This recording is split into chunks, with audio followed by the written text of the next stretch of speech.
వి gold trusted gold buyers. మీరు తాకట్టు పెట్టిన బంగారాన్ని విడిపించి ఈ రోజు ఉన్న మార్కెట్ ధరకు కొనబడును.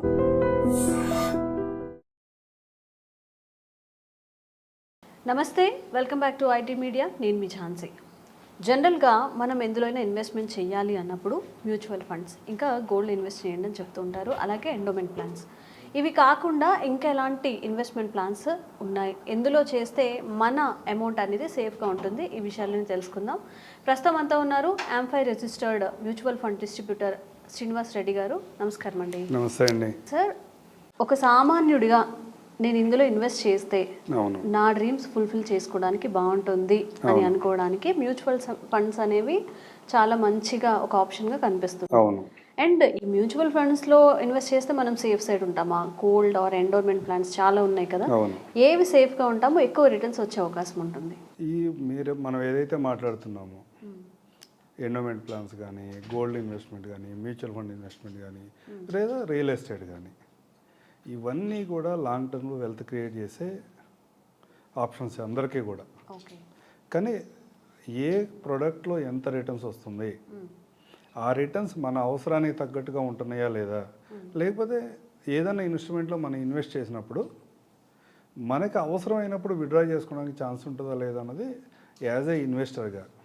అంటే హెచ్ఎన్ఐస్ గురించి అయితే నేను మాట్లాడను, కానీ బిలో మిడిల్ క్లాసా లేకపోతే లోయర్ మిడిల్ క్లాస్లో ఉన్నవాళ్ళు ఎక్కడైనా ఇన్వెస్ట్ చేస్తుంటే ఇలాంటివన్నీ కూడా చాలా జాగ్రత్తగా అర్థం చేసుకున్న తర్వాత మాత్రమే ఇన్వెస్ట్ చేయాలి. జనరల్గా ఎండోమెంట్ ప్లాన్స్ అంటే ఇప్పుడు కొంచెం ట్రెండ్ కొంచెం మారి వేరే ఆప్షన్స్కి వస్తున్నాం, కానీ ఇంతకుముందు ఫ్యామిలీస్లో ఏమైనా కొత్తగా పిల్లలు పుట్టినా లేదా పిల్లలకి ఏదైనా మంచి జాబ్ వచ్చినా ఒక ఎల్ఐసి, ఒక ఇన్సూరెన్స్ పాలసీ చేయండి. ఒక ఇన్సూరెన్స్ పాలసీ చేస్తే అదొక మీకు భరోసాగా ఉంటుంది లాంగ్ టర్మ్లో. లాంగ్ టర్మ్లో పిల్లల ఎడ్యుకేషన్, మ్యారేజ్కు, ఇంకోదానికి రిటర్న్స్ బాగుంటాయని చెప్పి ఒక ఎండోమెంట్ ప్లాన్ ఇచ్చేవాళ్ళం. ఆ ఎండోమెంట్ ప్లాన్లో ఏముంటుంది, రిస్క్ కవరేజ్ ఉంటుంది, అట్లాగే న్యాచురల్ రిస్క్ కవరేజ్ కూడా, పర్టికులర్గా న్యాచురల్ డెత్ కూడా. అంటే చాలా ఇన్సూరెన్స్ ప్లాన్స్లో మాకు న్యాచురల్ డెత్ వస్తుందా, ఓన్లీ యాక్సిడెంట్ లాగా ఇస్తారంటారు, కానీ ఎండోమెంట్ ప్లాన్స్లో న్యాచురల్ డెత్ ఇస్తారు, యాక్సిడెంటల్ డెత్ కవర్ చేస్తాం. ఇవేమీ జరగకుండా టర్మ్ పీరియడ్ వరకు ఉన్న వాళ్ళందరికీ మెచ్యూరిటీ ఇస్తారు. దాంట్లో రకరకాల ఆప్షన్స్తో ఒక ప్లాన్ ఉంటుంది. తర్వాత గోల్డ్ మనందరికీ తెలిసిందే, మన ఫేవరెట్ అందరికీ కూడా. జనరల్గా లాస్ట్ 25 సంవత్సరాల్లో లేదా ఒక 40 సంవత్సరాలు హిస్టరీ కనుక, అంటే ఈక్విటీ మార్కెట్స్ ఎప్పుడైతే ఇండియాలో స్టార్ట్ అయినాయి అప్పటి నుంచి క్యాలిక్యులేట్ చేస్తే ఇయర్ ఆన్ ఇయర్ 10% కంటే కొంచెం ఎక్కువ రేట్నే జనరేట్ చేసింది గోల్డ్ కూడా. లేదా రీసెంట్ అంటే లాస్ట్ 40 years అంటే టర్మ్ వినటానికి కూడా చాలా ఎక్కువగా కనపడుతుంది. ఒక 25 years తీసుకుంటే, అంటే రీజనబుల్ టర్మ్ అది కూడా. 25 years తీసుకుంటే ఈక్విటీ మార్కెట్స్లో మేము ఏదైతే రెగ్యులర్గా స్టాక్ మార్కెట్లో ఇన్వెస్ట్ చేయండి, ఇండెక్స్లో ఇన్వెస్ట్ చేయండి అని చెప్తామో, వీటన్నిటికంటే ఇండెక్స్ కన్నా కూడా గోల్డ్లోనే ఎక్కువ రేట్ని వచ్చింది. గోల్డ్లోనే ఎక్కువ రేట్ని వచ్చింది. ఏదైతే ఇండెక్స్ ఫండ్ అని మనం ఏదైనా సెన్సెక్స్లో ఇన్వెస్ట్ చేయండి, మీకు మార్కెట్లో వాలటైలిటీ రిస్క్ చాలా తక్కువ ఉంటుంది, మీకు రిటర్న్స్ ఎక్కువ వస్తాయని మేము ఏదైతే చెప్తామో, దానికన్నా కూడా లాస్ట్ 25 years డేటా మనం క్యాలిక్యులేట్ చేసుకుంటే గోల్డ్లోనే ఎక్కువ రేట్ని వచ్చింది. అది కూడా మంచి ఇన్వెస్ట్మెంట్ ఆప్షన్. ప్లస్ వరస్ట్ టైమ్స్లో, అంటే ఎకానమీ అంత పెద్దగా పెర్ఫామ్ చేయట్లేదు అన్న టైంలో రియల్ ఎస్టేట్ కానీ, లేదా మ్యూచువల్ ఫండ్స్ కానీ, లేదా ఇంకే అసెట్ క్లాసెస్ అయినా సరిగా పెర్ఫామ్ చేయట్లేదు, డిమాండ్ లేదు అనుకున్న టైంలో కూడా గోల్డ్ మనం లిక్విడేట్ చేసుకుంటాం చాలా ఈజీ. ఇమ్మీడియట్గా అంటే ఒక అవర్స్లోనే దాన్ని క్యాష్గా లిక్విడేట్ చేసుకునే ఆప్షన్స్ మనకు ఉన్నాయి ఇవాళ. అట్లా పోతే వీటన్నిటితో పాటుగా రీసెంట్గా మనం ఒక 10-15 years నుంచి బాగా ప్రాముఖ్యంలోకి వచ్చినాయి మ్యూచువల్ ఫండ్స్. మ్యూచువల్ ఫండ్స్లో ఏముంటుంది అంటే గోల్డ్లో ఇన్వెస్ట్ చేయాలన్నా 1 gram 2 grams అని ఇన్వెస్ట్ చేసుకుంటూ వెళ్ళాలి. వాళ్ళు 1 gram తీసుకోవాలంటే మినిమం 8,000-9,000 ఉంది. Mutual funds as low as 100 rupees నుంచి, అంటే ఒక లేమ్యాన్ అతనికి పాన్ కార్డు, ఆధార్ కార్డు ఉండి, ఆధారు లింక్ అయి ఉండి, ఒక బ్యాంక్ అకౌంట్ ఉంటే కనుక అతను 100 rupees నుంచి కూడా అతను ఇన్వెస్ట్మెంట్ జర్నీ స్టార్ట్ చేయొచ్చు. ప్లస్ రిటర్న్స్ ఎట్లా ఉంటాయి లాంగ్ టర్మ్లో. మనం ఏదైతే ఇంతకు ముందు మాట్లాడుకున్న గోల్డ్ గురించి కానీ, మ్యూచువల్ లేదా ఎండోమెంట్ ప్లాన్స్ గురించి అని మాట్లాడుకున్నామో, వీటన్నిటితో పోల్చుకుంటే కూడా దీంట్లో లాంగ్ టర్మ్లో హిస్టారికల్ రిటర్న్ తీసుకున్న లేకపోతే ఎక్స్పెక్టేషన్ తీసుకున్నా కానీ ఇవన్నీ కూడా ఇన్ఫ్లేషన్ బీట్ చేసుకుంటా జీడిపి కంటే ఎక్కువ గ్రోత్ని జనరేట్ చేస్తున్నాయి చాలా ఫండ్స్. ఇండియాలో ఇవాళ దగ్గర దగ్గర 400+ ఫండ్స్ ఉన్నాయి మ్యూచువల్ ఫండ్స్లో. ఇవన్నీ కూడా రెగ్యులర్ స్కీమ్స్లో డైవర్సిఫైడ్ ఈక్విటీలో. నేను సెక్టార్ ఫండ్స్ గురించి ఏం మాట్లాడుతున్నా, లేదా ఇండెక్స్ ఫండ్స్ గురించి ఏం మాట్లాడుతున్నా, ఓన్లీ డైవర్సిఫైడ్ ఈక్విటీ ఫండ్స్లోనే మనం సోకాల్డ్గా మనం మాట్లాడుకునే small cap, mid cap, large cap, flexi, multi అనే వీటిల్లో కూడా దగ్గర దగ్గర 400 ఫండ్స్ ఇవాళ మార్కెట్లో ఉన్నాయి. 400 ఫండ్స్లో దగ్గర దగ్గర 18 ఫండ్స్ 25 ఇయర్స్ కంప్లీట్ చేసుకున్నాయి ఇప్పటికీ. ఈ 25 ఇయర్స్ కంప్లీట్ చేసుకున్న ఈ ఫండ్స్ రిటర్న్స్ ఎట్లా ఉన్నాయని క్యాలిక్యులేట్ చేస్తే ఇందాక మనం మాట్లాడుకునేటప్పుడు గోల్డ్ ఈక్విటీ కంటే ఎక్కువ రిటర్న్ జనరేట్ చేసిందని నేను చెప్పాను. గోల్డ్ కన్నా కూడా ఎక్కువ రిటర్న్ జనరేట్ చేసింది దగ్గర దగ్గర 15 ఫండ్స్. అవుట్ ఆఫ్ 18లో 15 ఫండ్స్ లాస్ట్ 25 ఇయర్స్లో గోల్డ్ కన్నా ఎక్కువ రిటర్న్ జనరేట్ చేసినాయి. ప్లస్ దాంట్లో 18లో ఒక 10 ఫండ్స్ అయితే కరెక్ట్గా మనం క్యాలిక్యులేట్ చేస్తే గోల్డ్ కన్నా డబుల్ రిటర్న్ జనరేట్ చేసినాయి. ఇట్లాంటి ఆప్షన్స్ రకరకాలుగా ఉంటాయి. ఎండోమెంట్ ప్లాన్స్లో ఏముంటుంది, మీరు ఏదైనా ఒక పర్టికులర్ టర్మ్ కోసం పాలసీ తీసుకుంటే ఆ టర్మ్ అయిపోయే వరకు మీరు కంటిన్యూస్గా పే చేయాలి. ఆ టర్మ్ అయిపోయిన తర్వాత మీకు మెచ్యూరిటీ వస్తే మధ్యలో రిస్క్ ఏమైనా జరిగితే రిస్క్ కవరేజ్ వస్తుంది.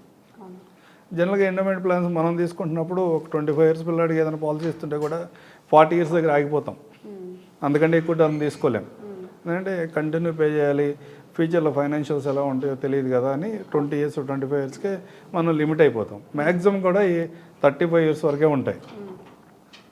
కానీ అదే మ్యూచువల్ ఫండ్లో స్టార్ట్ చేస్తే కనుక అదే అమౌంట్ మ్యూచువల్ ఫండ్లో స్టార్ట్ చేస్తే చాలా ఆప్షన్స్ ఉన్నాయి కాబట్టి ఒక చోటే పెట్టే అవసరం లేదు. కాబట్టి అదే మ్యూచువల్ ఫండ్లో ఏముంటుంది, మీరు ఎన్ని రోజులైనా ఇన్వెస్ట్ చేయొచ్చు. ఎంత అమౌంట్ అయినా ఇవాళ స్టార్ట్ చేసినా ఫ్యూచర్లో దాన్ని ఇంక్రీజ్ చేసుకోవచ్చు, డిక్రీజ్ చేసుకోవచ్చు, హోల్డ్ చేసుకోవచ్చు.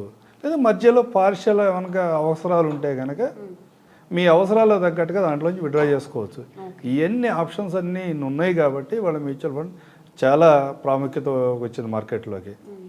జనరల్గా ఇంకా మాట్లాడితే మమ్మల్ని క్వశ్చన్ అడుగుతూ ఉంటారు, ఎండోమెంట్ ప్లాన్స్ అంటే మీకు ఎందుకు నచ్చదు, టర్మ్ ఇన్సూరెన్స్ తీసుకోండి, మ్యూచువల్ ఫండ్లో ఇన్వెస్ట్ చేయండి అని చెప్తూ ఉంటారు. ఎందుకు ఈ విధంగా చెప్తున్నారని చాలామంది మాట్లాడతారు. ఒక ఉదాహరణ తీసుకుందాం.